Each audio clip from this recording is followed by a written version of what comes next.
चलिए बेटा, let's start question number 4। ये आईसीआई के स्टडी मटेरियल का क्वेश्चन है।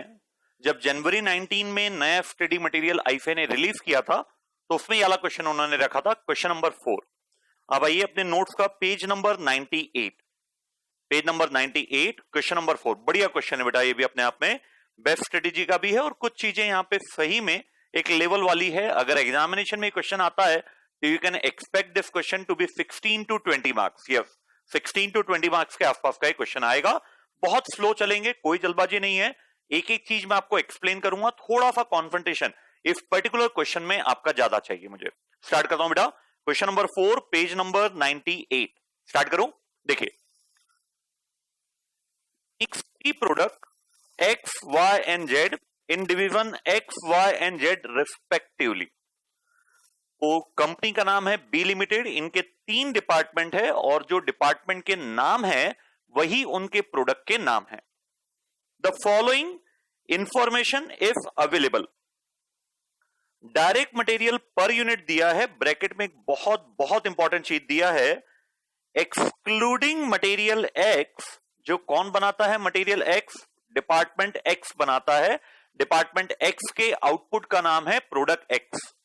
Excluding department X for department Y and Z. कुछ इंटरप्रेट कीजिए बेटा इसी ब्रैकेट वाली इंफॉर्मेशन से। हमें बोल रहा है डायरेक्ट मटेरियल पर यूनिट, ठीक है, ये सिंपल है। एक्सक्लूडिंग मटेरियल एक्स बोला, ये भी कोई दिक्कत नहीं है, लेकिन आगे जो वर्ड दिया है excluding material X for department Y and department Z, इस लास्ट के 2-3 वर्ड से क्या इंटरप्रिटेशन अपन कर सकते हैं? एकदम नया इंटरप्रिटेशन है, पहला और अपने आप में अकेला क्वेश्चन है ये इस टाइप का। इसका मतलब है डिपार्टमेंट वाई और डिपार्टमेंट जेड यहां पर बायर डिपार्टमेंट है। अभी तक क्या होता था, 2 डिपार्टमेंट होते थे कंपनी के, एक सेलर डिपार्टमेंट होता था और एक बायर डिपार्टमेंट होता था। इस क्वेश्चन में आप देखेंगे तो सेलर डिपार्टमेंट का नाम है डिपार्टमेंट एक्स, लेकिन जो बायर डिपार्टमेंट है वो डिपार्टमेंट वाई भी है और डिपार्टमेंट जेड भी है। मतलब सेलर डिपार्टमेंट का आउटपुट 2 डिपार्टमेंट को इनपुट के रूप में रिक्वायर्ड है। डायरेक्ट लेबर दिया है, वेरिएबल ओवरहेड दिया है, selling price to outside customer. मतलब सभी डिपार्टमेंट के पास ऑथोरिटी है कि वो अपना प्रोडक्ट मार्केट में बेच सकते। ध्यान दीजिएगा, ये प्रोसेस कॉस्टिंग वाला फंडा नहीं है बेटा कि पहले डिपार्टमेंट का आउटपुट दूसरे डिपार्टमेंट का इनपुट, दूसरे डिपार्टमेंट का आउटपुट तीसरे डिपार्टमेंट का इनपुट, इस टाइप का पोजीशन होता तो जो फर्स्ट आपको इंफॉर्मेशन दिया है डायरेक्ट मटेरियल वाई और जेड वैसा नहीं लिखता। मटेरियल एक ही है, वो डिपार्टमेंट वाई में भी लग रहा है, डिपार्टमेंट जेड में भी लग रहा है। डिपार्टमेंट वाई और जेड आपस में इंडिपेंडेंटली वर्क कर रहे हैं, क्योंकि कहीं नहीं बोला है कि डिपार्टमेंट वाई का जो आउटपुट है प्रोडक्ट वाई वो इनपुट है डिपार्टमेंट जेड का। तो जो एक प्रोसेसिंग का सिस्टम होता है कि पहले डिपार्टमेंट का आउटपुट दूसरे डिपार्टमेंट का इनपुट, दूसरे डिपार्टमेंट का आउटपुट तीसरे डिपार्टमेंट का इनपुट, वो कंसेप्ट यहां पे नहीं है। सिंपल कंसेप्ट है, जो पहला डिपार्टमेंट है जो भी वो आउटपुट बनाता है वो आउटपुट मेरे 2 डिपार्टमेंट को इनपुट के रूप में लगते हैं इंडिपेंडेंटली। वाई और जेड का आपस में कोई कोरिलेशन नहीं नजर आया अभी तक को। सेलिंग प्राइस दिया है to outside customer. Existing capacity दिया है, वर्ड इंपॉर्टेंट है, कैपेसिटी नहीं, वर्ड क्या बोला है? Existing capacity. Maximum external market demand. अगर मैं देखूं तो एक्स डिपार्टमेंट जो है वो आज अपनी मार्केट डिमांड तो फुलफिल कर पा रहा है, उसके बाद इनफ कैपेसिटी है मार्केट डिमांड। वाई अगर अपन चेक करेंगे तो वाई अपनी मार्केट डिमांड फुलफिल नहीं कर रहा है और जेड भी अपनी मार्केट डिमांड फुलफिल नहीं कर पा रहा है, क्योंकि जो उनकी मार्केट डिमांड है वो उनकी एग्जिस्टिंग कैपेसिटी से ज्यादा है। आगे बढ़ते हैं। Additional fix cost that would be incurred to install additional capacity, इसलिए वो इंटेंशनली ऊपर वर्ड दिया था एग्जिस्टिंग कैपेसिटी। अब बोल रहा है कहीं ना कहीं आपको आगे ऑप्शन है ये चीज कि आप अपनी एग्जिस्टिंग कैपेसिटी को और एक्सटेंड कर सकते हो, जिसके लिए आपको एडिशनल फिक्स कॉस्ट लगेगी। और फिर कैपेसिटी कितने से एक्सटेंड होगी? Maximum additional unit that can be produce by additional capacity. जो आप एडिशनल कैपेसिटी लगाएंगे उससे और कितनी ज्यादा यूनिट बनाई जा सकती है एग्जिस्टिंग के कंपैरिजन में, वो दिया है। एक मैं यहां पे डिस्क्लेमर देना चाहूंगा बेटा, कभी भी आप ये मत मानिएगा कि जो एग्जिस्टिंग कैपेसिटी आपको दिया है और जो न्यू कैपेसिटी दिया है हम न्यू कैपेसिटी 2 या 3 बार इंप्लीमेंट कर सकते हैं, प्रैक्टिकली पॉसिबल नहीं है। 6000 यूनिट अगर आप डिपार्टमेंट एक्स में बढ़ाते हैं तो आपका खर्चा 45,000 आएगा। ऐसा नहीं है कि और 6000 कैपेसिटी में बढ़ाता हूं तो वापस से 45,000 लगेगा। आप कैपेसिटी बढ़ा सकते हैं, लेकिन फिर उस और एडिशनल कैपेसिटी बढ़ाने के लिए आपका फिक्स कॉस्ट का अमाउंट अलग आएगा। नटशेल में मैं ये समझाना चाहता हूं आपको, कैपेसिटी जो एडिशनल है वो वन टाइम ही लग सकती है। ऐसा नहीं कि हम उसको मल्टीपल टाइम वाली कैपेसिटी इंस्टॉल कर सकते हैं एडिशनल वाली। ये वाला असम्पशन आपको कभी नहीं लेना है, वन टाइम ही हम अपनी एडिशनल कैपेसिटी अभी बढ़ा पाएंगे। बढ़ो बेटा, तो नया पॉइंट क्या क्या हुआ? सबसे पहला यहां पे एक सेलर डिपार्टमेंट है और 2 बायर डिपार्टमेंट है। दोनों बायर डिपार्टमेंट इंडिपेंडेंटली वर्क कर रहे हैं, आपस में कोई उनका बिजनेस करस्पॉन्डेंस नहीं है। सेकेंड चीज, यहां पे आप चाहे तो आप अपनी एग्जिस्टिंग कैपेसिटी को बढ़ा सकते हैं, लेकिन उसके लिए आपको अलग से फिक्स कॉस्ट इनकर करनी पड़ेगी। और फिक्स कॉस्ट हमारे लिए रेलिवेंट होगी जब हम डिसाइड करेंगे क्या हमें एडिशनल प्लांट लगाना है या नहीं लगाना है। ये रेलिवेंट इसलिए होगी बेटा क्योंकि अगर मैं एडिशनल कैपेसिटी इंस्टॉल नहीं करूंगा तो कहीं भी मेरा वो खर्चा नहीं आना है।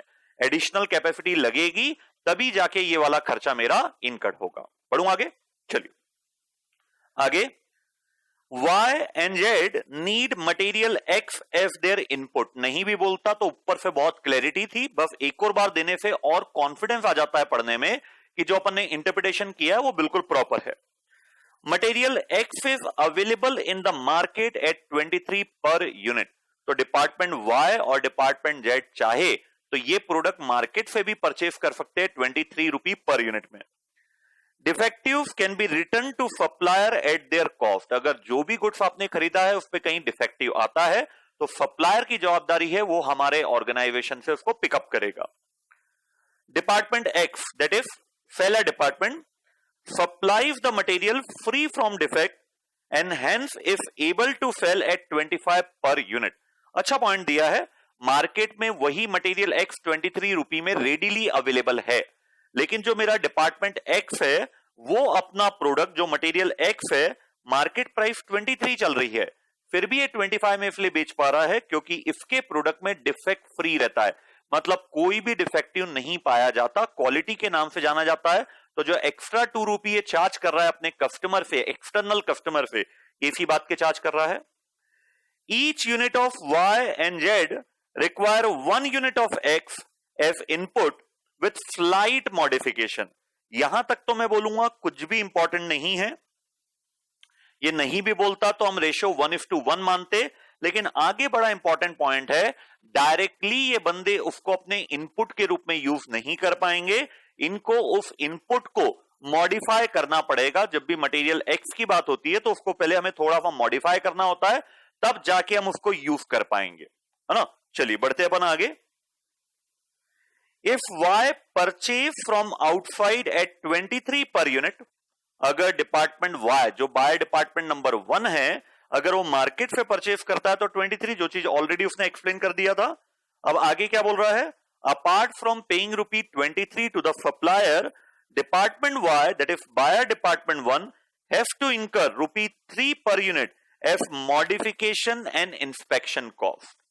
तो यहाँ पे वो जो अपन ने डायग्राम बनाया था ना बेटा मैक्सिमम टीपी का, वो आपको यहाँ पे बहुत बहुत काम आने वाला है क्योंकि यहाँ पे एडजस्टमेंट ज्यादा है।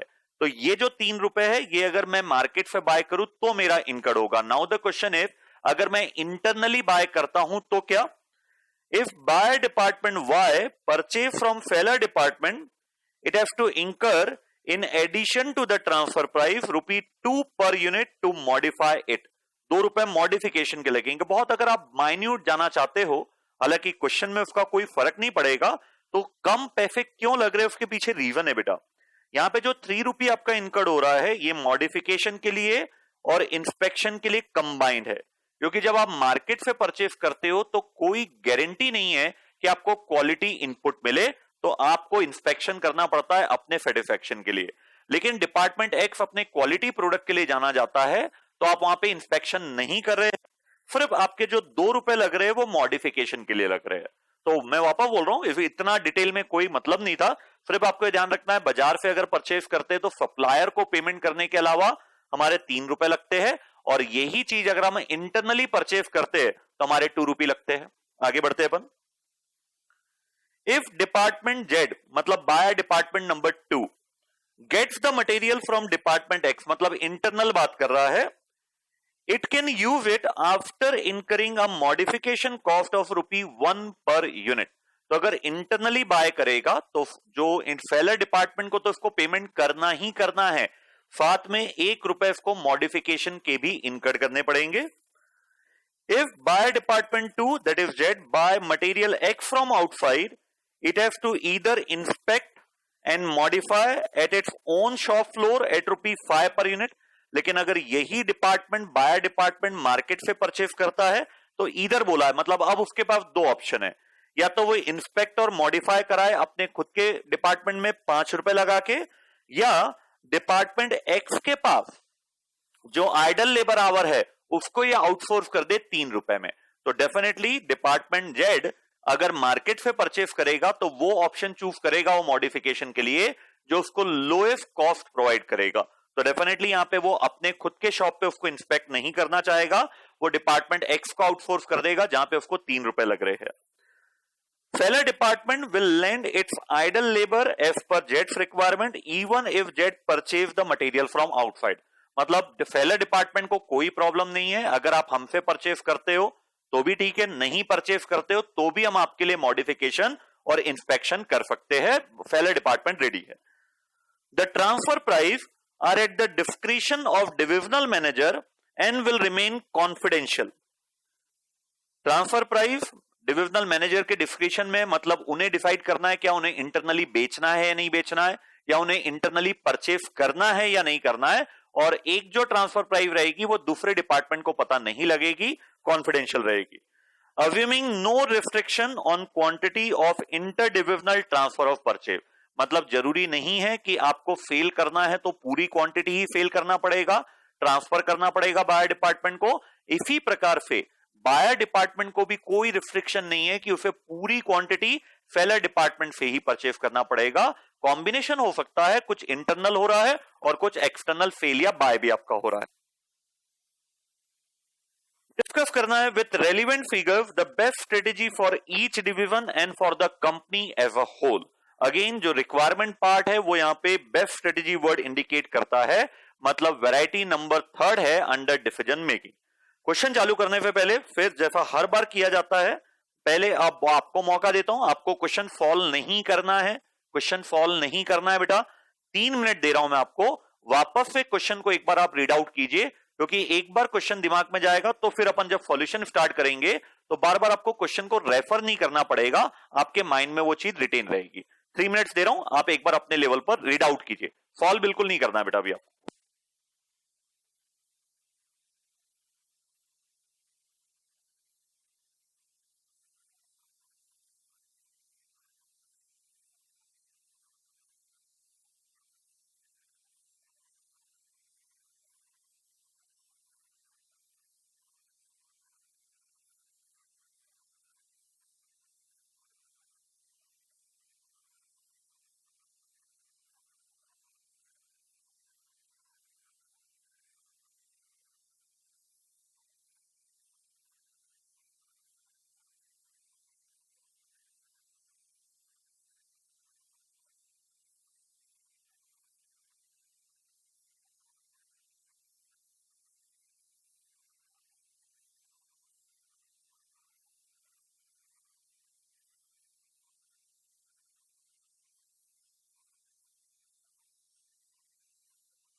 जी बेटा, पढ़ लिया आपने?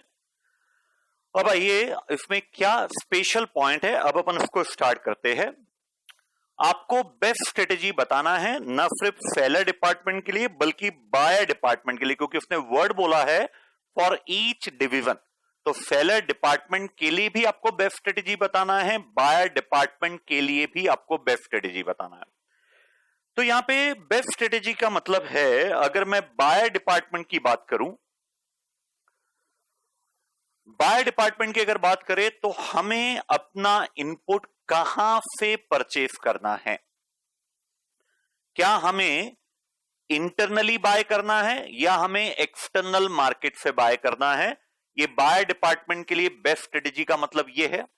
Along with that, buyer department को और एक और चीज डिसाइड करना पड़ेगा कि बेस्ट स्ट्रेटेजी यहां पर एडिशनल कैपेसिटी से भी रिलेटेड है। क्या बायर डिपार्टमेंट एडिशनल कैपेसिटी लगाना चाहेगा क्या? यह भी उसको डिसाइड करना है। ठीक है। सिमिलरली एक्स डिपार्टमेंट को भी अपने एडिशनल कैपेसिटी का डिसीजन लेना है। Along with that, department x जो सेलर डिपार्टमेंट है उसको यह डिसाइड करना है कि उसके पास अब 3 कैटेगरी ऑफ कस्टमर है। External customer, internal customer number 1, internal customer number 2, that is department Z. तो किस कैटेगरी ऑफ कस्टमर को वो पहले अपना गुड्स बेचे ताकि वह अपने प्रॉफिट को मैक्सिमाइज कर पाए। तो यहां पर बेस्ट स्ट्रेटेजी का मतलब क्या है, पहले आप ये लिखिए। इसको एक काम करते बेटा, इस क्वेश्चन को ऐसा नहीं होगा कि अपन सिर्फ ओरली डिस्कस करें, हाथ के हाथ आप इसको कंसेप्ट कॉपी में भी लिखिए, क्योंकि जब अपन इसको राइटिंग वर्क भी लिखेंगे ना एक्सप्लेनेशन का, तो चीजें और क्लियर होगी। तो एक क्वेश्चन फिर आपको बहुत easily at the end grip में आ जाएगा। तो कंसेप्ट कॉपी ओपन कीजिए बेटा अभी आप, उसमें लिखिए क्वेश्चन नंबर 4। क्वेश्चन नंबर 4 थोड़ा बहुत डिटेल यहां पे जाएगा as compare to earlier question, क्योंकि क्वेश्चन में बहुत सारी टेक्निकलिटी है। एक एक पॉइंट को अपने को क्लेरिफाई करना है और हाथ के हाथ फिर वो पॉइंट अपन सॉल्व भी करते जाएंगे। तो सबसे पहला पॉइंट लिखिए आप कंसेप्ट कॉपी में बेटा ना, फेयर कॉपी में नहीं, कंसेप्ट कॉपी में लिखिए क्वेश्चन नंबर 4 पहला point. The requirement part contain the words best strategy. The requirement part contain the words best strategy.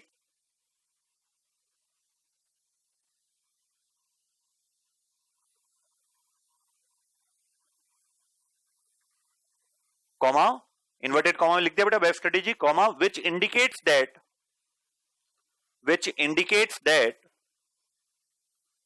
variety number 3rd if applicable, which indicates that variety number 3rd if applicable.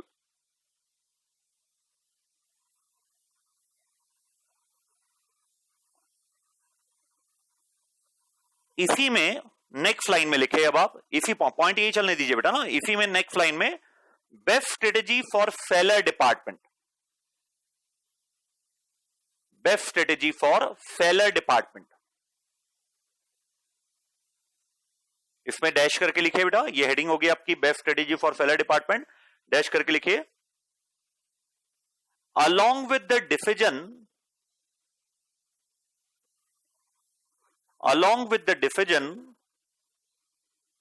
to install additional capacity or not, along with the decision to install additional capacity or not, comma, seller department has to decide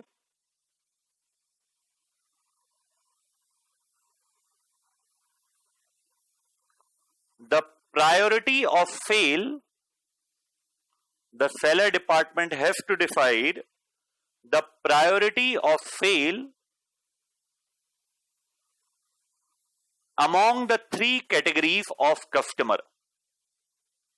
Among the 3 categories of customer. Dash करके लिखे बेटा, external customer, comma, internal customer Y, internal customer Y and internal customer Z.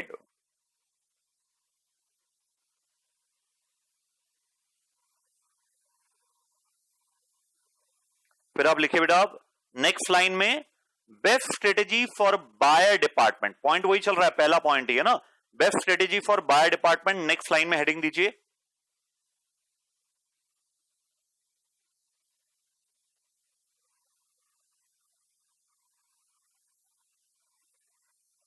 इसमें लिखिए बेटा आप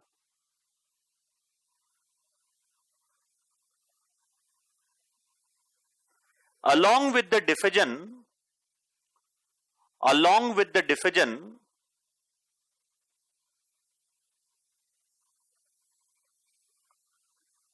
to install additional plant capacity or not,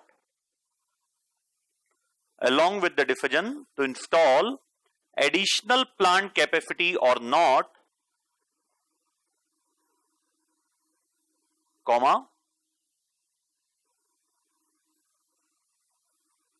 buyer department will have to decide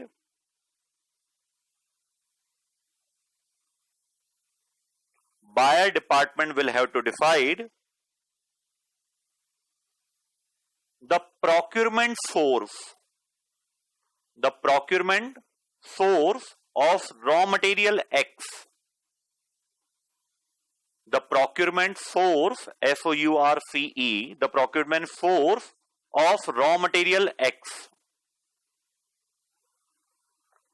dash करके लिखे बेटा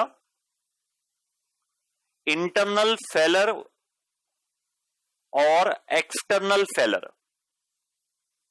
इंटरनल सेलर और external seller.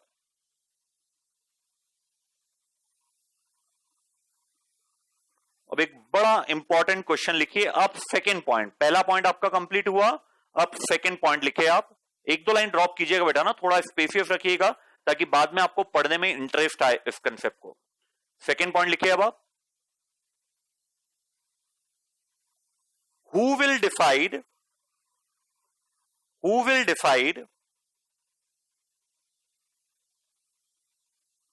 the best strategy first?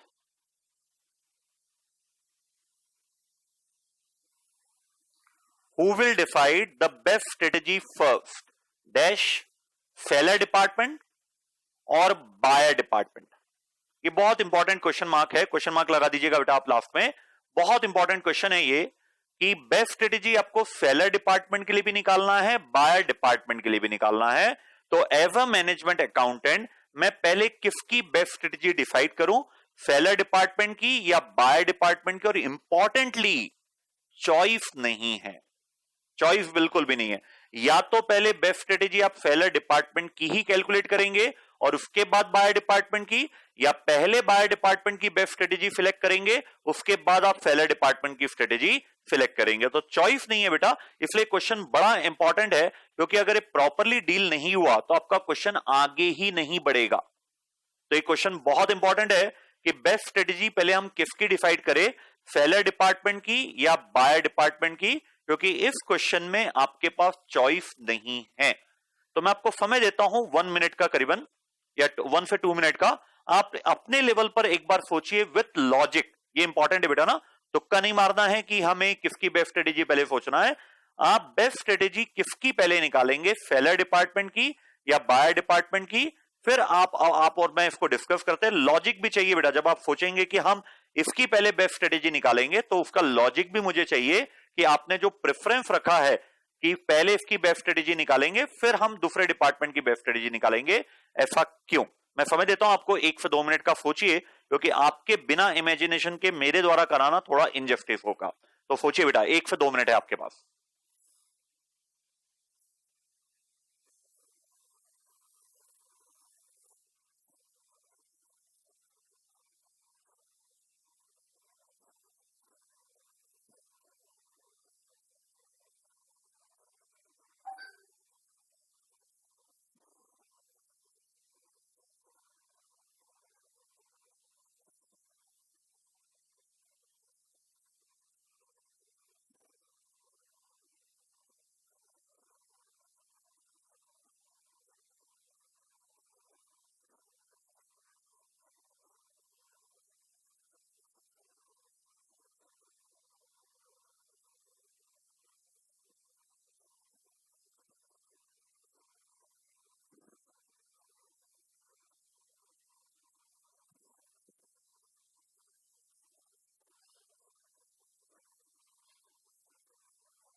बोलो बेटा, सोचा आपने? देखिए बहुत अच्छा पॉइंट है, बहुत ध्यान से समझिएगा, इसका लॉजिक अपन कॉपी में लिखेंगे भी।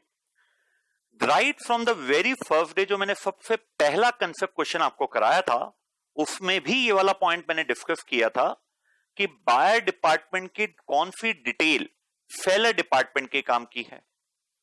यहां पे भी वही डिस्कशन आएगा कि पहले तो मैं आंसर आपको कम्युनिकेट कर दूं, what is the final answer, फिर उसका लॉजिक क्या है वो मैं आपको एक्सप्लेन करता हूं।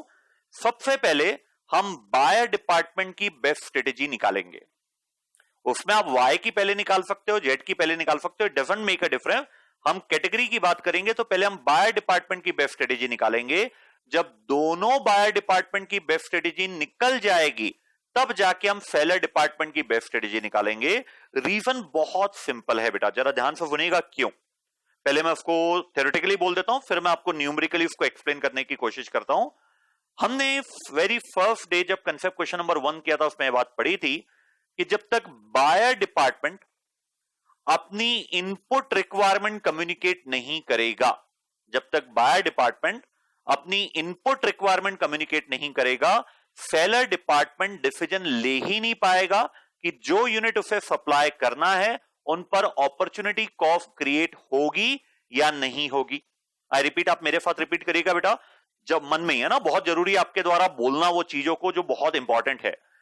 जब तक बायर डिपार्टमेंट, मैं जानबूझ के थोड़ा स्लो बोलूंगा ताकि आप भी उसको रिपीट करें, जब तक बायर डिपार्टमेंट अपनी इनपुट रिक्वायरमेंट डिसाइड नहीं करेगा तब तक सेलर डिपार्टमेंट अपनी मिनिमम ट्रांसफर प्राइस निकालते समय यह डिसाइड ही नहीं कर पाएगा कि क्या जो यूनिट वो ट्रांसफर कर रहा है उस पर अपॉर्चुनिटी कॉस्ट आएगी या नहीं आएगी। देखिए अब इसको मैं न्यूमेरिकली आपको एक्सप्लेन करता हूं।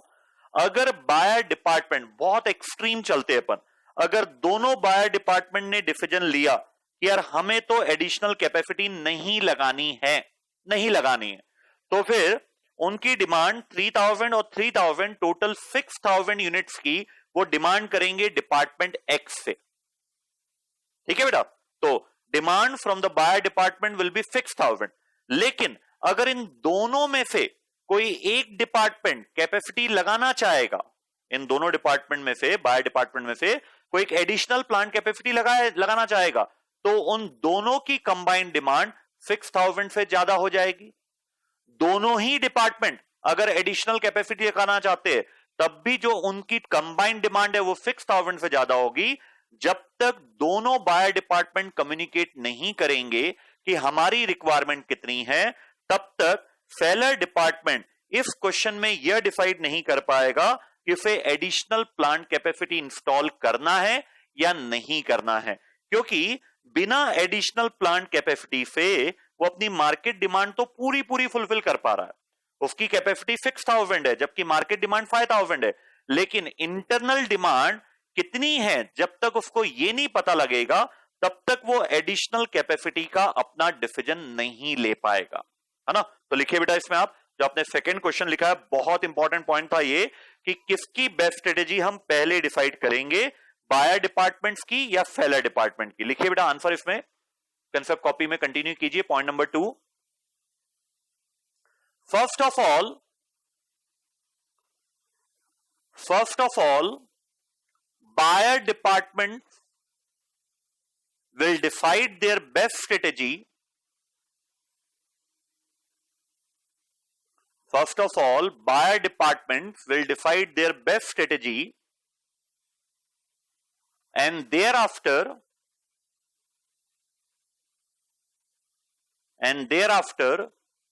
seller will decide its best strategy.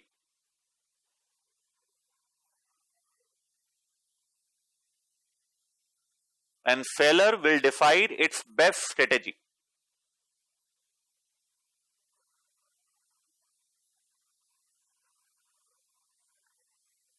Next line में पॉइंट यही है बेटा, नेक्स्ट लाइन में लिखे लॉजिक। क्या लॉजिक है? जब तक बायर डिपार्टमेंट्स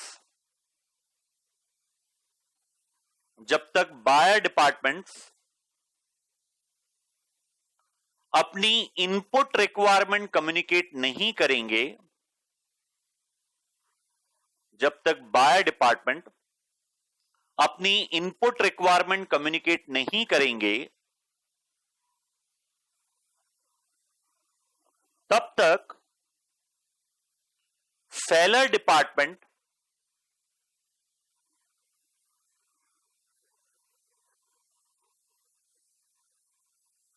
इन्वर्टेड कॉमा में additional plant capacity inverted comma close, additional plant capacity का डिफिजन इन्वर्टेड कॉमा क्लोज कर देना बेटा, additional plant capacity inverted comma close का डिफिजन नहीं ले पाएगा।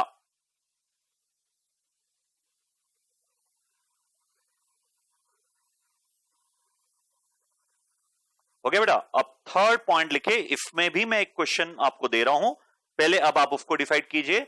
आप पढ़िए रिक्वायर अपना पॉइंट नंबर 1 में अपन ने क्या लिखा था, बायर डिपार्टमेंट के लिए बेस्ट स्ट्रेटेजी का मतलब है इस पर्टिकुलर क्वेश्चन में एडिशनल प्लांट का डिसीजन लेना और फोर्स ऑफ प्रोक्योरमेंट कहां से बाय करना है वो वाला डिसीजन लेना। तो पहले कौन सा डिसीजन लिया जाएगा वो बड़ा इंपॉर्टेंट है, लिखिए आप।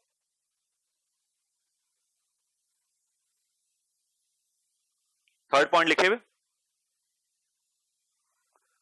How the additional plant decision will be taken.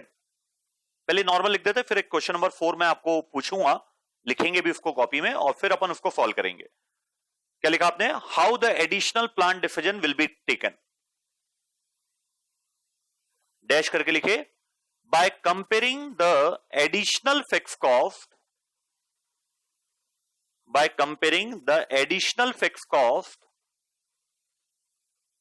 With additional contribution. कैसे डिसाइड करेंगे आप एडिशनल प्लांट कैपेसिटी इंस्टॉल करना है या नहीं करना है, by comparing the additional fix cost जो आपको दिया हुआ है विथ एडिशनल कंट्रीब्यूशन।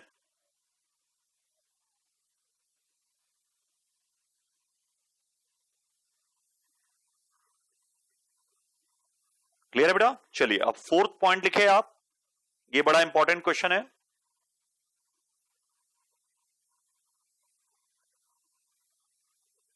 इसमें लिखे, बायर डिपार्टमेंट कौन सा डिसीजन पहले लेंगे।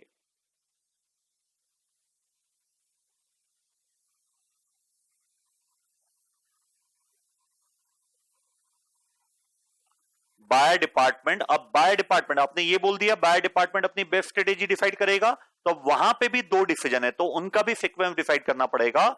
बायर डिपार्टमेंट कौन सा डिसीजन पहले लेंगे, डैश करके लिखे आप, फ्रॉम वेयर टू परचेज,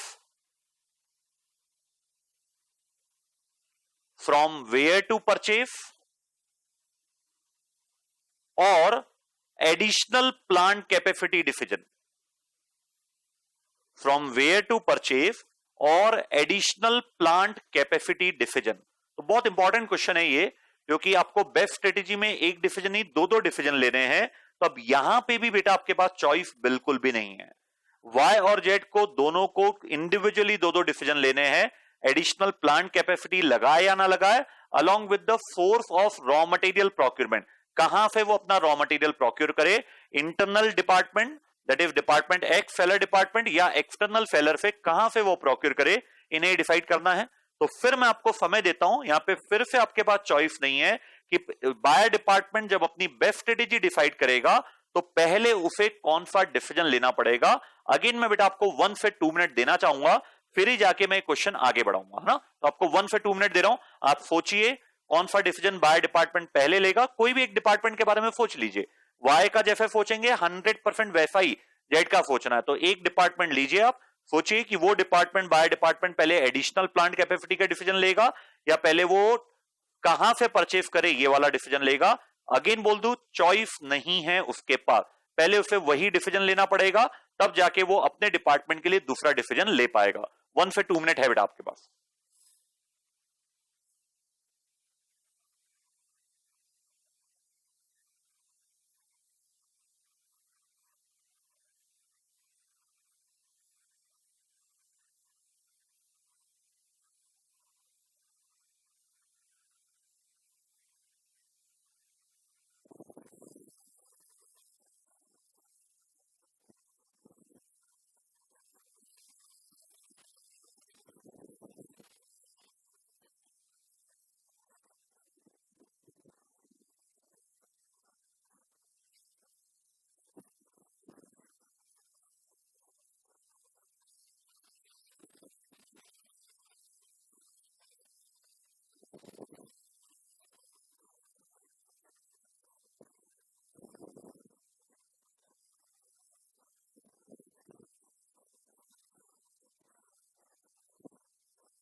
आराम से सोचिए बेटा, बहुत बहुत इंपॉर्टेंट है आपके द्वारा सोचना।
चलिए बेटा स्टार्ट करूं। तो देखिए यहां पे भी आपके पास कोई चॉइस नहीं थी।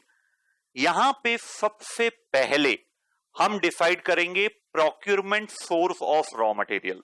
रीजन बहुत सिंपल है बेटा, जस्ट अभी अभी आपने थर्ड पॉइंट में लिखा था कि एडिशनल प्लांट कैपेसिटी का डिसीजन हम दो चीज कंपेयर करेंगे। क्या कि दो चीज कंपेयर करेंगे, पहली फिक्स कॉस्ट और दूसरा एडिशनल कंट्रीब्यूशन। वर्ड इंपॉर्टेंट है एडिशनल कंट्रीब्यूशन। एडिशनल कंट्रीब्यूशन निकालने के लिए आपको कंट्रीब्यूशन पर यूनिट चाहिए और बायर डिपार्टमेंट अपना कंट्रीब्यूशन पर यूनिट तब ही फाइंड आउट कर पाएगा जब उसे अपनी इनपुट कॉस्ट पता हो। जब तक बायर डिपार्टमेंट को अपनी इनपुट कॉस्ट नहीं पता होगी तब तक वो कंट्रीब्यूशन नहीं निकाल पाएगा, उसको वो टोटल कंट्रीब्यूशन में कन्वर्ट नहीं कर पाएगा और फिर उस टोटल कंट्रीब्यूशन को तब तक वो टोटल फिक्स कॉस्ट से कंपेयर नहीं कर पाएगा to decide whether to install additional plant capacity और नॉट। क्लियर हुआ? लिखे बेटा इसको आप फोर्थ पॉइंट में नेक्स्ट लाइन में लिखे, first of all comma buyer department will decide, first of all buyer department will decide the procurement source of raw material, the procurement source of raw material, and thereafter additional plant capacity decision, and thereafter additional plant capacity decision.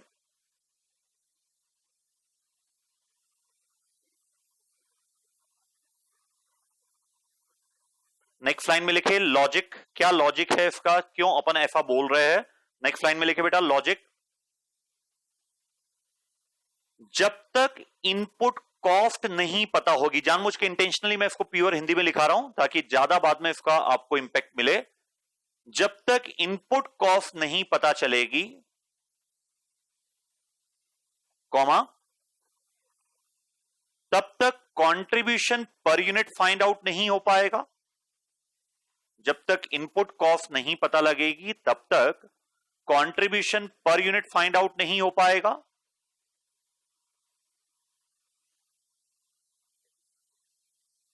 और जब तक contribution per unit find out नहीं होगा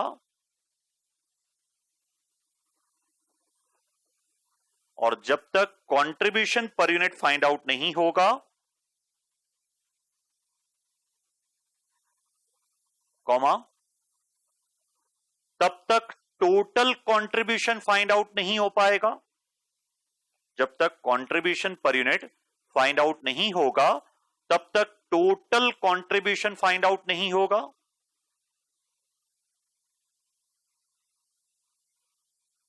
and which if required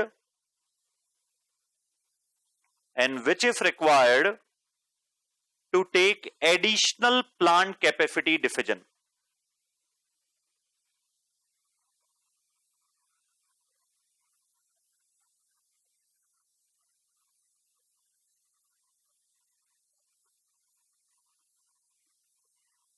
ठीक है बेटा, चलिए आप लिखे point number 5,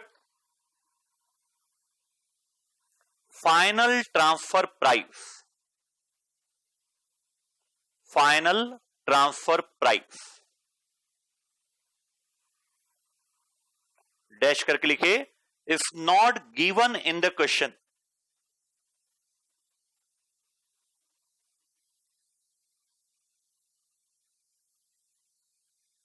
full stop. Thus, the department will take neutral position। इसको अंडरलाइन कर दीजिएगा या रेड पेन से लिखिएगा न्यूट्रल पोजीशन को। Thus, the department will take neutral position while taking its own decision। Thus, the department will take neutral position while taking its own decision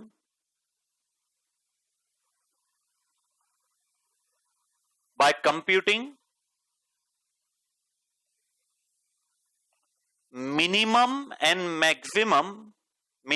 or maximum transfer price, by computing minimum or maximum transfer price,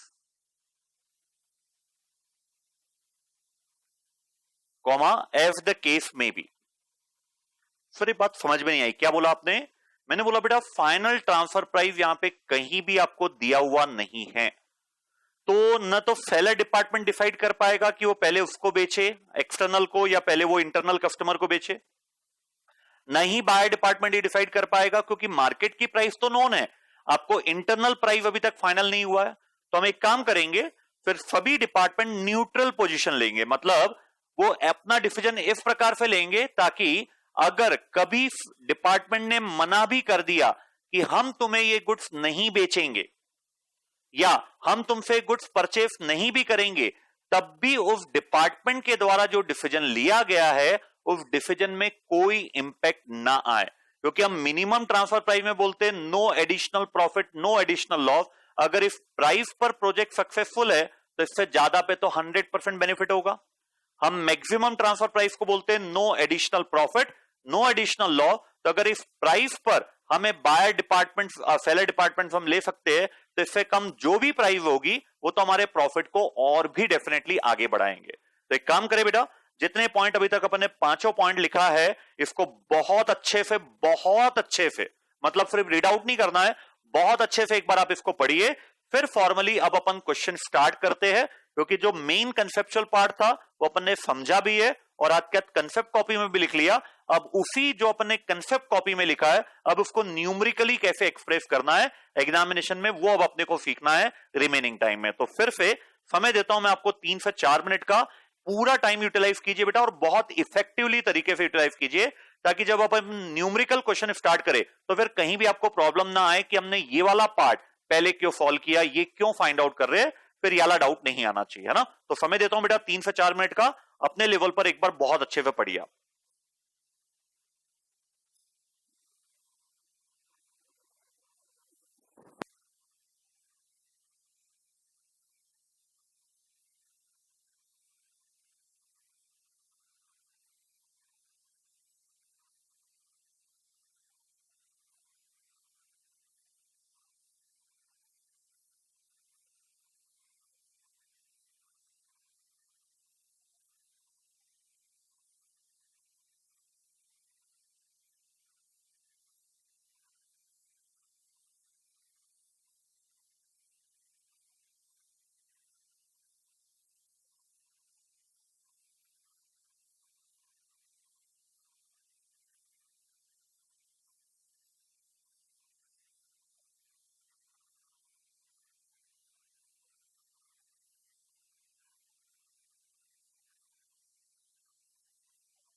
चलिए बेटा start करता हूं मैं, है ना। देखिए सबसे पहले, अब जैसा आपने ऑलरेडी पढ़ लिया है, सबसे पहले अपन बेस्ट स्ट्रेटेजी निकालेंगे बायर डिपार्टमेंट के लिए, और उसमें सबसे पहले अपन डिसाइड करेंगे मैक्सिमम ट्रांसफर प्राइस। लिखना स्टार्ट करें बेटा।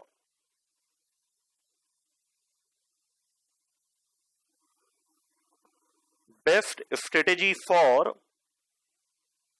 Buyer department.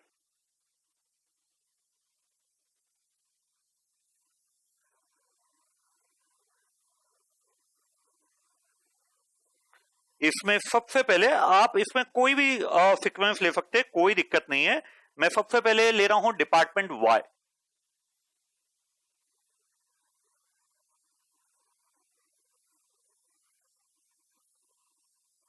ये अपन अप्लाई कर रहे हैं बेटा, जो अपन ने सेकंड क्वेश्चन किया था कि पहले सेलर डिसाइड करेगा या पहले बायर डिसाइड करेगा, ये चीज अपन स्टार्ट कर रहे हैं। फिर जो अपन ने पॉइंट नंबर 5 लिखा था, अब अपन उसके बारे में बात कर रहे हैं कि बायर डिसाइड करेगा, लेकिन सबसे पहले वो मैक्सिमम ट्रांसफर प्राइस निकालेगा। तो एक काम करता हूं मैं, आप चाहो तो इसको बिल्कुल ये डायग्राम बना सकते हो, मैं भी इसको रफ में बना रहा हूं, आप चाहो तो इसको मेन फेयर कॉपी में बना सकते हो बेटा। कोई मैक्सिमम टीपी का हमेशा इसी तरीके से अगर आप आंसर निकालेंगे तो कोई चांस ही नहीं है फिर उसमें गलत होने का। तो ये है पेमेंट टू सप्लायर,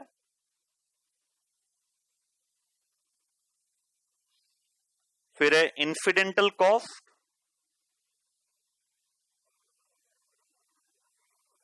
ये आएगी आपकी लैंडेड कॉस्ट, फिर ये डिडक्ट होगा इसमें से। एरो को ध्यान रखिएगा बेटा, बड़ा इंपॉर्टेंट है एरो का इंपॉर्टेंस यहां पे। फिर यहां पे incidental cost of internal purchase, incidental cost of internal purchase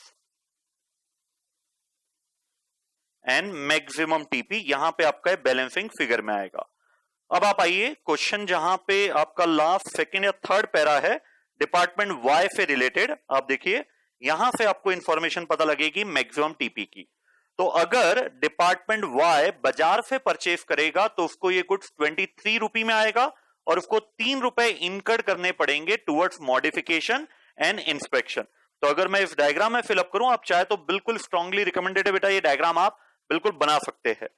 23 rupee payment to supplier है, 3 रुपए इंसिडेंटल कॉस्ट है, तो मेरी लैंडेड कॉस्ट 26 रुपी है।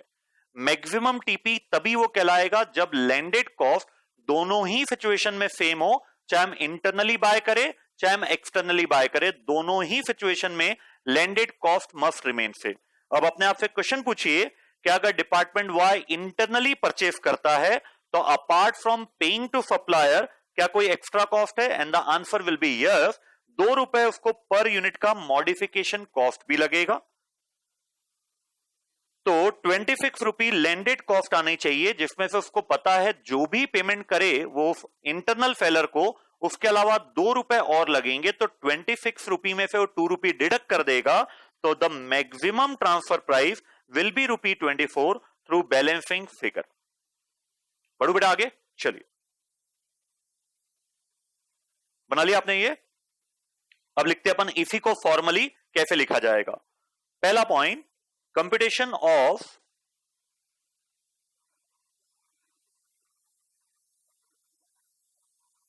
Maximum transfer price.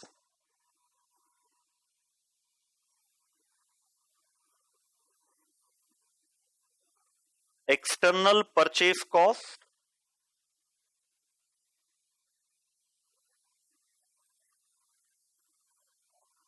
₹23 plus modification and inspection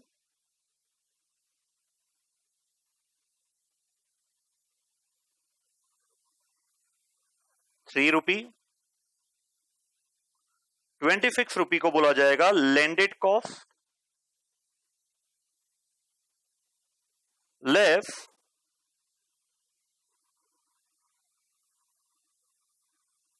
modification cost in internal transfer 2 रुपी।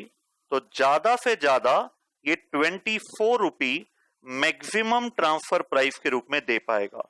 और हमने एक पॉइंट लिखा था बेटा कि यहां पे हम न्यूट्रल पोजीशन में रह रहे हैं कि अगर सेलर डिपार्टमेंट ने मना भी कर दिया कि हम तुम्हें गुड्स नहीं देंगे, तब भी हमारे द्वारा बायर डिपार्टमेंट के द्वारा जो डिसीजन लिया गया वो चेंज नहीं होगा, क्योंकि हम जो इनपुट कॉस्ट कंसीडर कर रहे हैं that will be the maximum. मतलब हम एक न्यूट्रल पोजीशन में है। हम अगर बाहर से परचेस कर रहे हैं तो भी हम इनपुट कॉस्ट अपनी 20 फिक्स मान रहे हैं। इन केस अगर हमें इंटरनली परचेस करना पड़ा तो हम एक्सट्रीम सोच रहे हैं एज अ बायर डिपार्टमेंट कि ज्यादा से ज्यादा मेरे 26 रुपए लगेंगे, तो हमारा जो डिसीजन होगा वो न्यूट्रल होगा, इररिस्पेक्टिव कि सेलर डिपार्टमेंट हमें वो गुड्स बेचना चाहेगा या नहीं चाहेगा। तो पहला पॉइंट हुआ आपका computation of maximum transfer price. अब सेकेंड पॉइंट अपन कैलकुलेट करेंगे बेटा, क्या वो एडिशनल प्लांट कैपेसिटी का डिसीजन लेना चाहेगा या नहीं लेना चाहेगा। उसके लिए पहले आपको निकालना पड़ेगा टोटल कंट्रीब्यूशन, और टोटल कंट्रीब्यूशन निकालने से पहले आपको निकालना पड़ेगा कंट्रीब्यूशन पर यूनिट। तो लिखिए कंप्यूटेशन ऑफ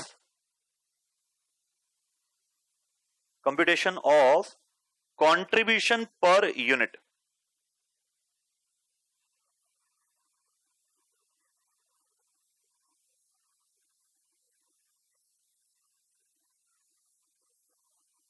सेल प्राइस, जरा क्वेश्चन चेक कीजिए बेटा, आपको दिया हुआ है what is the sale price. Sale price जो डिपार्टमेंट एक्स बेच रहा है उसकी है 65 रुपी,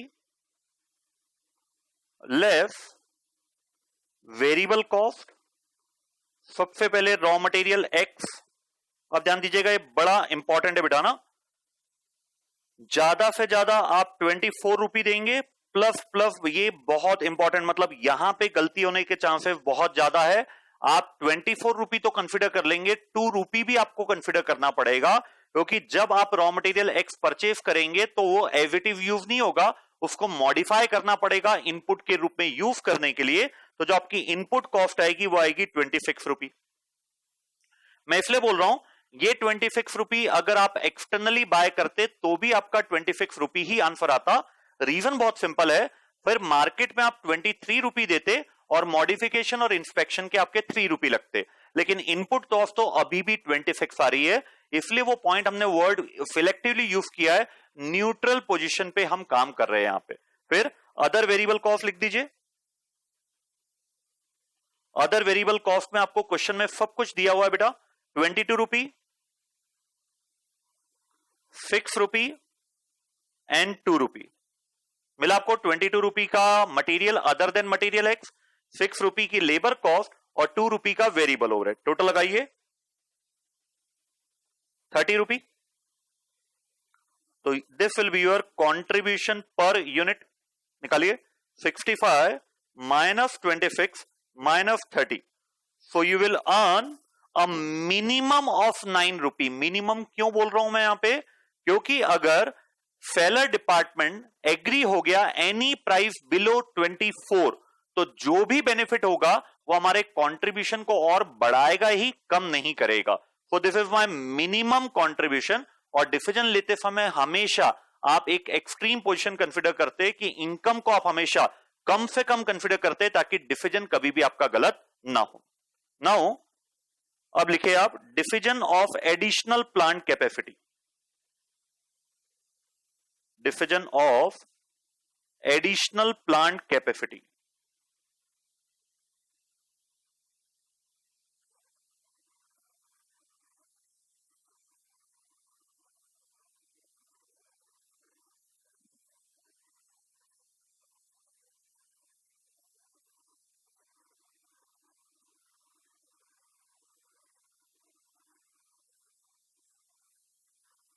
सबसे पहला पॉइंट हम निकालना चाहेंगे अनफुलफिल्ड डिमांड।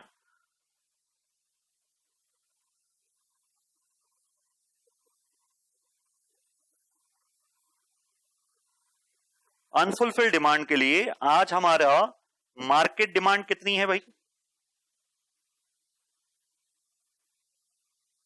मार्केट डिमांड आप देखिए क्वेश्चन में दिया हुआ है आपको 5500 है।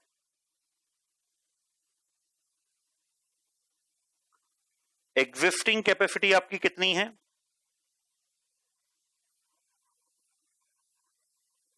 3000 है। देयरफॉर आपकी जो अनफुलफिल्ड डिमांड है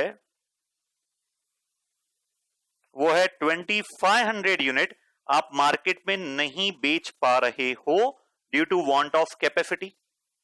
अब सवाल उठता है क्या एडिशनल प्लांट लगाने से मैं ये 2500 यूनिट बेच पाऊंगा? इसके लिए आपको चेक करना पड़ेगा जो आप एडिशनल प्लांट लगा रहे हो वो आपको कितनी कैपेसिटी प्रोवाइड करेगा। तो लास्ट रो में देखिए क्वेश्चन आपको बता रहा है कि ज्यादा से ज्यादा 2000 यूनिट की एडिशनल कैपेसिटी आपको मिलेगी। तो second point additional plant capacity.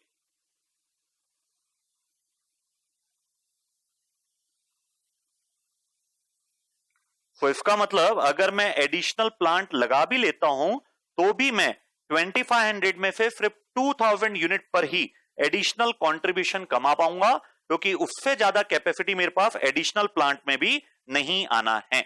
तो किन यूनिट्स पर मैं कंट्रीब्यूशन कमा पाऊंगा? 2000 यूनिट्स पर। तो थर्ड पॉइंट लिखिए आप additional contribution 2000 units into ₹9 which ever is lower बेटा ना, मार्केट अनफुलफिल्ड डिमांड और additional plant capacity which ever is lower. आप चाहो तो यहां पे लिख सकते हो कि आपने 2000 क्यों लिया, हम उन्हीं यूनिट पर कमा पाएंगे जो दोनों में से लोएस्ट हो, अनफुलफिल्ड डिमांड और additional plant capacity which ever is lower. कहीं ना कहीं लिख दीजिए बेटा, बाद में कंफ्यूजन नहीं होना चाहिए कि आपने 2000 क्यों लिया। एडिशनल प्लांट कैपेसिटी और unfulfilled demand which ever is lower. तो ये आ रहा है आपका 18,000 रुपी। इसको आप कंपेयर कीजिए एडिशनल फिक्स कॉस्ट के साथ which is just 9,000 rupee.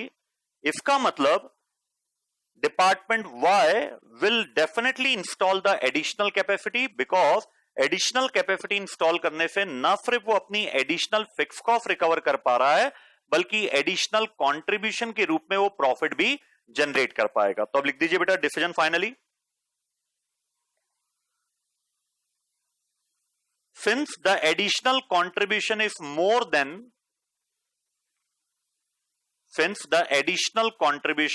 more than additional fixed cost, comma,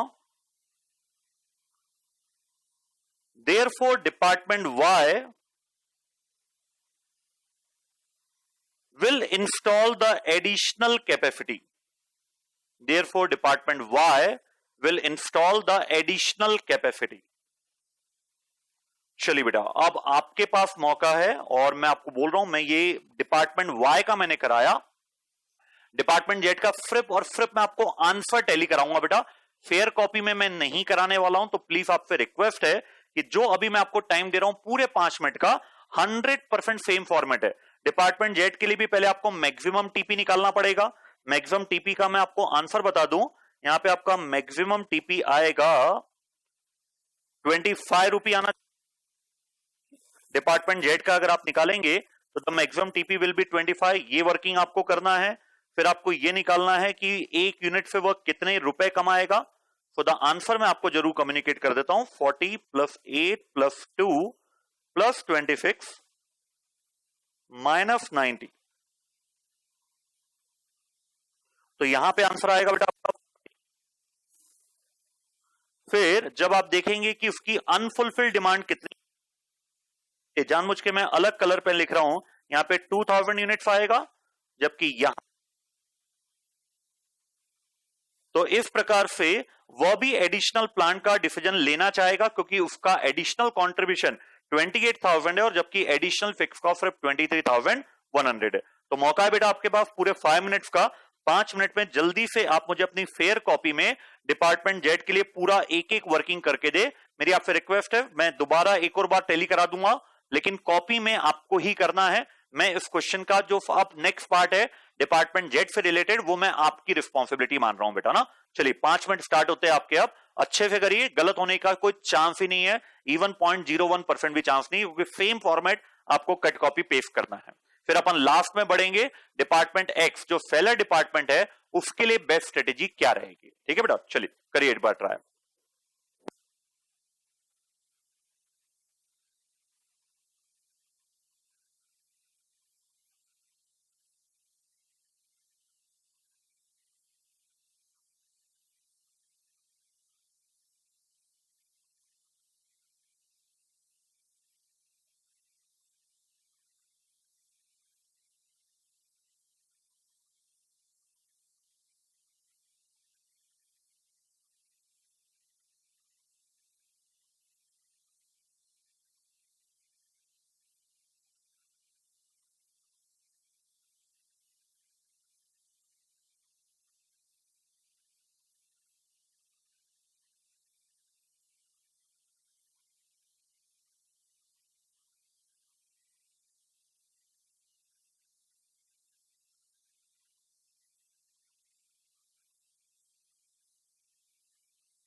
चलिए बेटा आगे आपका आंसर 25 रुपी मैक्सिमम टीपी, यहां पे था 23, यहां पे 3 रुपए, वही 26 आएगा, लेकिन 1 रुपी इनकट करेगा, वो इंटरनली बाय करेगा, तो ये आ रहा है 25 रुपी।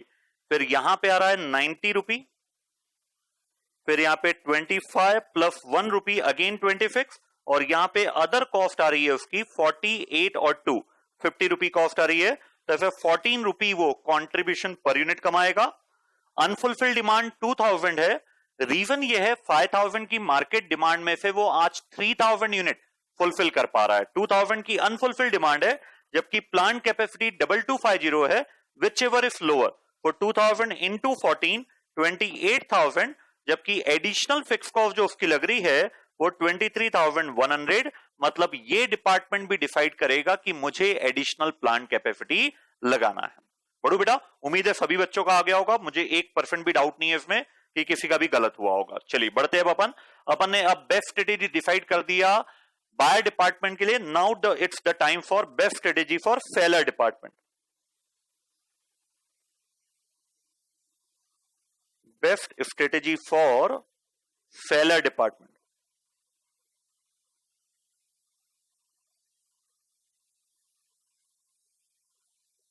सेलर डिपार्टमेंट के लिए बेस्ट स्ट्रेटेजी क्या होगी?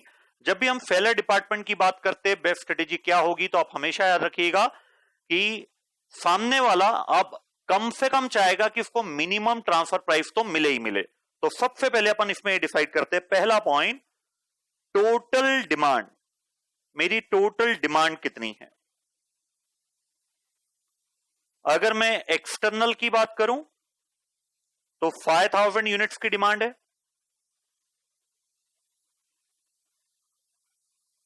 अगर मैं इंटरनल डिपार्टमेंट की बात करूं तो यहां पे 2 इंटरनल डिपार्टमेंट है मेरे पास। डिपार्टमेंट वाई जो मुझसे 3000 यूनिट प्लस बड़ा इंपॉर्टेंट, चूंकि डिपार्टमेंट वाई ने एडिशनल प्लांट कैपेसिटी का डिसीजन लिया है, इसीलिए वो मुझसे 5000 यूनिट्स की डिमांड करेगा। फिर इंटरनल डिपार्टमेंट जेड, ये भी 3000 यूनिट तो अपनी एग्जिस्टिंग कैपेसिटी तो डिमांड करेगा ही करेगा। जस्ट अभी अभी आपने डिसाइड किया कि डिपार्टमेंट जेड भी एडिशनल प्लांट लगाना चाहता है, जिसमें वो 2000 यूनिट बना के मैन्युफैक्चर करके सोल्ड आउट करेगा, तो कोइंसिडेंटली यह भी 5000 यूनिट्स की डिमांड कर रहा है। लेकिन ऐसा जरूरी नहीं है एग्जामिनेशन में बेटा कि दोनों ही डिपार्टमेंट एडिशनल प्लांट कैपेसिटी लगाए। ये बिल्कुल प्रोबेबिलिटी है कि उनमें से एक आध डिपार्टमेंट को लॉस हो रहा हो, वो अपनी एडिशनल फिक्स कॉस्ट रिकवर नहीं कर पा रहा हो, जिसके कारण वो डिसीजन ना ले एडिशनल प्लांट का। लेकिन कोइंसिडेंटली यहां पे तीनों की ही डिमांड आप देखेंगे तो 15,000 है, जबकि मेरे पास एग्जिस्टिंग कैपेसिटी है जस्ट 6000 यूनिट की। और अगर मैं एडिशनल प्लांट का डिसीजन ले भी लेता हूं, एडिशनल प्लांट का डिसीजन मैं ले भी लेता हूं, तो मेरे पास और एडिशनल 6000 यूनिट्स की कैपेसिटी आ जाएगी। मतलब इन अ टोटल मैक्सिमम मेरे पास 12,000 यूनिट से ज्यादा कैपेसिटी नहीं होना है। क्लियर है बेटा? चलिए, तो ये कंफर्म हुआ अपने पास की फैक्टर की सिचुएशन है। अगर मैं एडिशनल प्लांट इंस्टॉल भी कर लेता हूं, तब भी मेरे पास ज्यादा से ज्यादा 12,000 यूनिट्स की कैपेसिटी रहेगी। तो अब प्रायोरिटी क्या होगी, इसको बहुत ध्यान से समझिएगा, ये बड़ा इंपॉर्टेंट है। Priority of cell.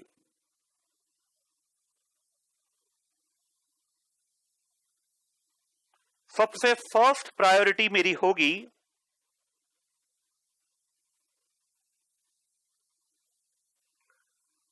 External customer. ऐसा क्यों बोल रहा हूं बेटा मैं एक्सटर्नल कस्टमर? रीजन बड़ा सिंपल है। डिपार्टमेंट जेड जस्ट अभी अभी आपने निकाला, ज्यादा से ज्यादा वो आपको 25 रुपी देगा, ज्यादा से ज्यादा।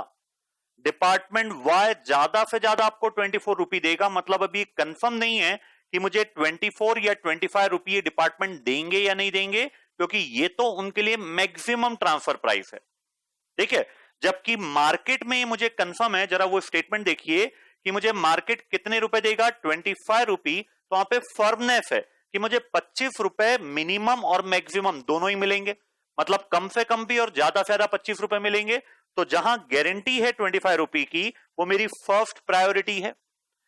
सेकेंड प्रायोरिटी में देना चाहूंगा अब दोनों डिपार्टमेंट में से डिपार्टमेंट जेड को, क्योंकि अगर डिपार्टमेंट जेड 25 रुपए ज्यादा से ज्यादा देने के लिए रेडी है, जबकि डिपार्टमेंट वाई ज्यादा से ज्यादा आपको 24 रुपए देगा, तो ज्यादा चांसेस है कि आप ज्यादा ट्रांसफर प्राइस सेट कर सकते हो डिपार्टमेंट जेड से as compare to department Y, क्योंकि डिपार्टमेंट वाई जेड ने मैक्सिमम ट्रांसफर प्राइस अपनी 25 रुपए निकाला है। तो सेकेंड प्रायोरिटी मेरी होगी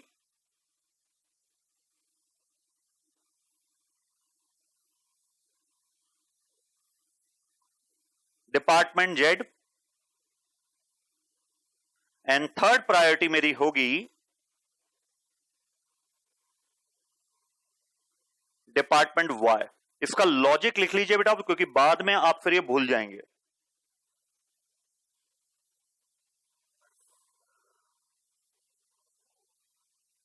डिपार्टमेंट जेड ज्यादा से ज्यादा 24 रुपए देगा,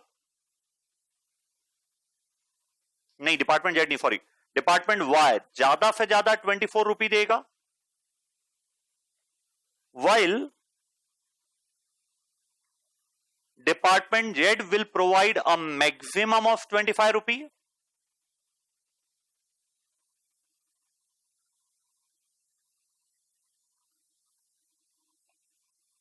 While there is a certainty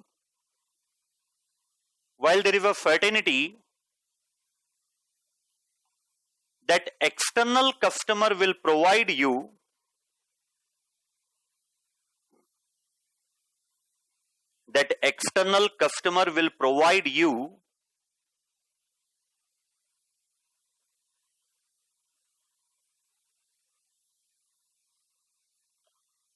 a certain amount, or that is rupee 25, a certain specified amount, that is rupee 25. वहां पे सर्टेनिटी है बेटा, तो पहली प्रायोरिटी उसको।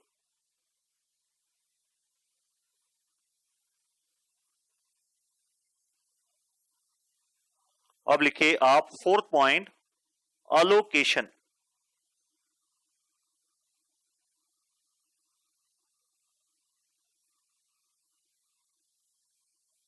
एग्जिस्टिंग कैपेसिटी सबसे पहले मैं यूटिलाइज करूंगा, फिर मैं एडिशनल कैपेसिटी यूटिलाइज करूंगा।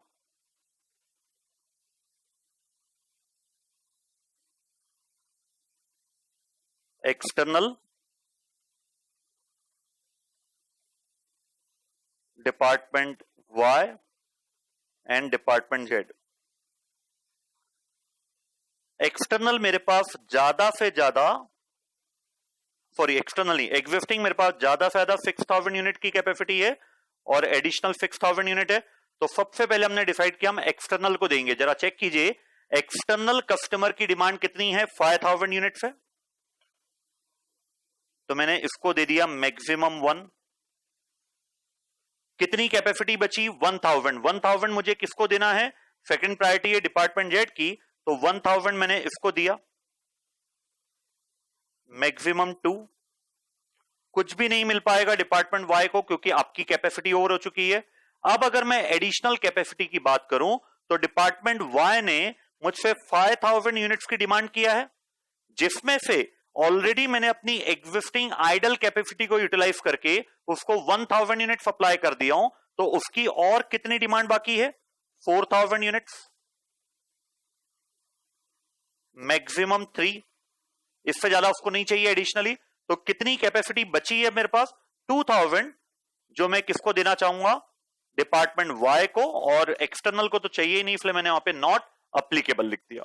जरा समझिए बेटा ये क्या अलोकेशन हुआ है, एक बार अच्छे से आप इसको समझ लीजिए।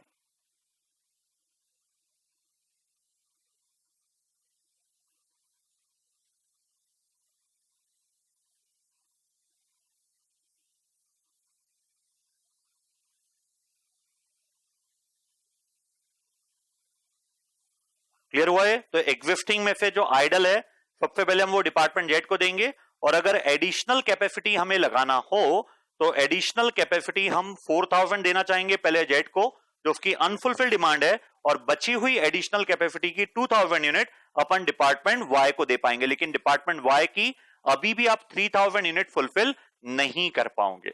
अब इंपॉर्टेंट ये है, क्या ये एडिशनल प्लांट कैपेसिटी लगाना चाहेगा या नहीं चाहेगा, क्योंकि देखिए 1000 यूनिट तो आपने आइडल कैपेसिटी से दे दिया, लेकिन जो 2000 और 4000 यूनिट आप सप्लाई करोगे वो कहीं ना कहीं आपको एडिशनल फिक्स कॉस्ट रिकवर करके देना चाहिए। अगर नहीं दे पाया तो फिर आप एडिशनल प्लांट कैपेसिटी नहीं लगाओगे, मतलब आप एग्जिस्टिंग कैपेसिटी से जितना अलोकेट हो पाया उतना ही सामने वाले को अलोकेट करोगे। तो रीजन, अब पांचवा पॉइंट लिखिए, diffusion of additional plant capacity. Diffusion of additional plant capacity.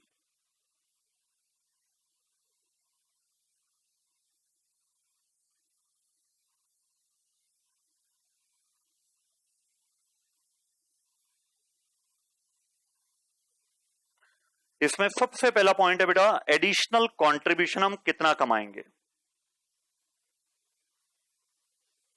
सबसे पहले हम बेचेंगे डिपार्टमेंट जेड को, कितनी यूनिट बेच रहे हैं हम इसको, 4000 यूनिट्स। ज्यादा से ज्यादा ये हमें कितने रुपए देगा, 25 रुपी, इससे ज्यादा ये हमें देने वाला नहीं है।